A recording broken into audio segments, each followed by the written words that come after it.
Ladies and gentlemen, the American jury and Bulldog Nation, I think what took place last evening in Bethel is a great example of what the proper response should be to protesters that get bussed in, Black Lives Matters, from out of your own town to try to create chaos and troubles in your city. What do? You arm and you protect your town. And it is what needs to happen all across America. In a bizarre way, I find it interesting that in the inner cities of our democratic cities, they don't do that. I mean, it's bizarre. But I want to give a broad message today about how messed up what's going on in this country is. And I'm not going to take it, and you shouldn't take it. CBS News last night. I forced myself to watch it because I wanted to see what they reported. They come out of the gate focused completely on the Brooks shooting. And the focus is on him getting shot, not his conduct. 2, they covered the Supreme Court decision on the LBGT rule. Then they cover coronavirus and how dangerous it is for everybody to be letting down their guard because it could boomerang. Then they cover the Trump rally in Tulsa, Oklahoma, with the entire focus on how he's putting everybody at risk.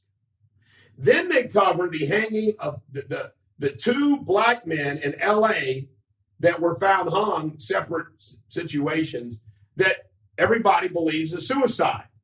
But they focus on it not being a suicide.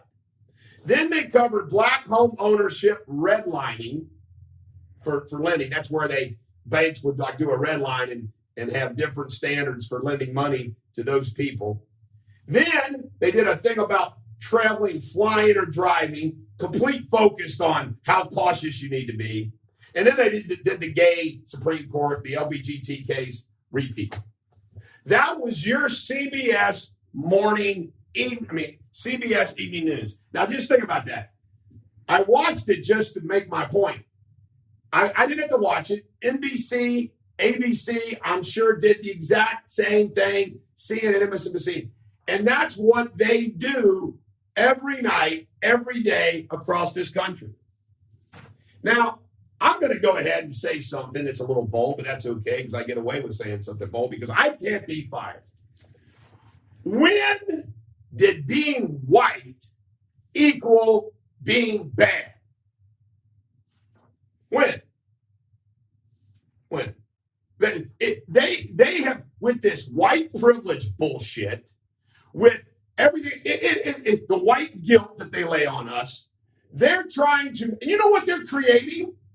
They're almost creating, they're going to get a whipsaw back of attempt to probably racism. I keep it under control, but I guarantee you that there's whites across this country that their bite back to that is going to come off a little racist. But I'm going to go ahead and say this. Can you blame them? Can you blame them? If they get treated like they're second-rate citizens because they were born white, something they can't help. It's almost like, oh, I'm a black man, I'm a black woman, I can't help that I was born black, blah, blah, blah. These are all my demands. But they forget that when they're talking about every other ethnic group. The Irish were beat down forever. Still are, in a way. I mean, it cracks me up. It's like white, if you're white, you're bad, unless you throw in with them. If you throw in with them, hey, you're a cool white guy, man. You're with us black guys. It's unfreaking believable. And it's plain flat out wrong. And then the condemnation and cancellation police.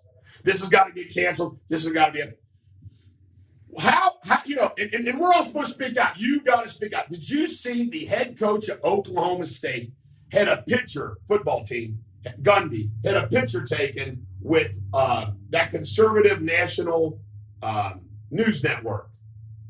And one of his black players said, running back, this isn't right.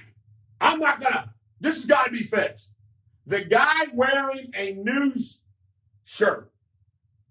What's racist about that? That player, that black player, considered that racist. That's what's going on. And remember what I said in my very first video when all this went down. Racism in this country is not going to end until everybody calls them the way they see them. That's not happening in this country. Everybody said George Floyd shouldn't have had that happen to him. That's not good enough. No. Where's the condemnation, public condemnation, of the black man who shot and paralyzed that Vegas police officer?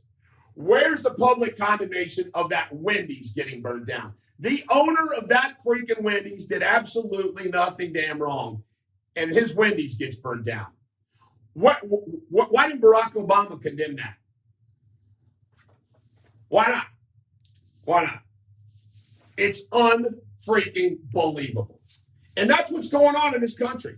And it's so freaking messed up and wrong, it ain't funny. And I tell you right now, I'm not going to take it. I'm going to speak up. And you know what? Here's what it is. It's like, I guarantee you, any of them watching this video would say, well, that guy's racist. That guy's obviously racist. Screw you. Screw you. All you that think I'm racist, screw you. I'm not racist. I'm common sense, normal freaking American. That's what I am. And that's what most people are. And you try to freaking label us and white guilt us and white privilege us and all that. What about poor whites from Appalachia? Poor whites in the inner cities. They're at a disadvantage. You know why? You know why? They don't get to play the race card. And as I posted yesterday on a regular normal post, not a video, do you know what this is all about? The defunding the police and everything else. They just want to commit all the crimes they want without any retribution. You have to be numbnuts to not freaking understand that not having police means there's going to be rampant crime. The gangsters aren't going to say, oh, let's do kumbaya. MS-13? Are you kidding me? MS-13 is in your community with no police. Let the torturing and killing and raping and pillaging begin. They want, that's how diabolical it is. It is a complete breakdown of humanity. This is the Bulldog. Every dog has their day. I hope you have a great day.